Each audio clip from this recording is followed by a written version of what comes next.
I'm fine. It's a phrase many of us use when we're actually not okay. The statewide I'm Fine project is shining the spotlight on mental health and the masks that we all use to hide our emotions. I'm joined by the curators, Carrie, Breshci, and Maureen, Joyce, or Mojo, as I'm told. So good to have you guys here. Thank you for having us here. So what is this project, and tell us how it got started? So, Heather, 4 years ago, I lost my son, Patrick, to death by suicide. He had suffered with mental struggles all of his life. But as an artist, a teacher, a mother, a friend, it was hard for me to do those things without thinking about the mask that I would wear to go back out into society, which took me to my clay studio, where I just started pounding the clay again and feeling sense of relief from using that tool as I was lifting myself out of a depression from losing my son and the tragedy. And went to my friend Carrie, who is an community engaged artist and teacher and director of an art center near us at the time. And we talked about the potential of taking this project to a group.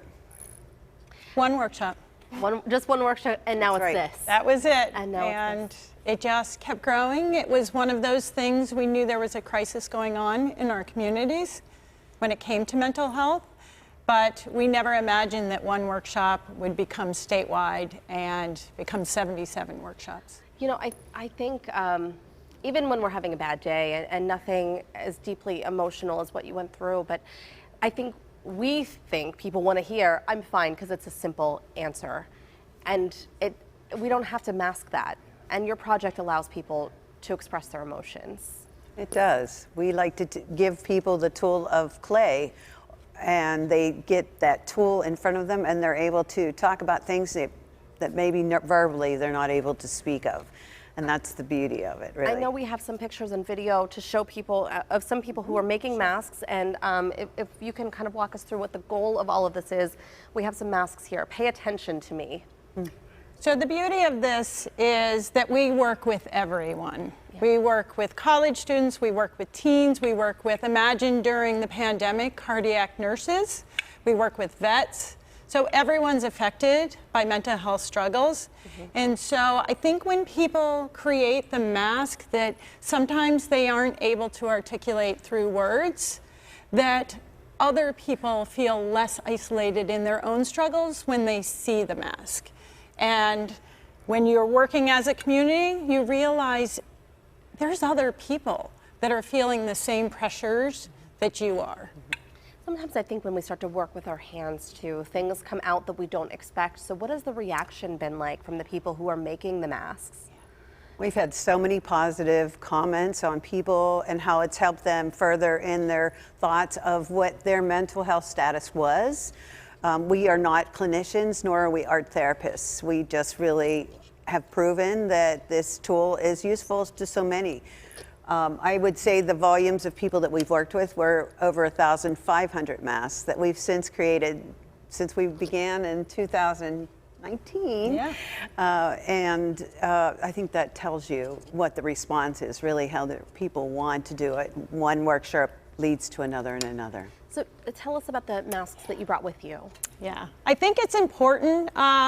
All of the masks remain anonymous because we don't want people to feel like they're being that vulnerable where they're putting their own struggles out there. But this woman has allowed us to share. She was blind. She created this mask. And it was about how she wanted people to see her not for her blindness, but for her heart, for the light that shines around her, and for her positive energy. And I think that is something that she has struggled with her whole life. And she was finally able to create this through clay while being visually impaired. It's incredible. Yeah. It is incredible.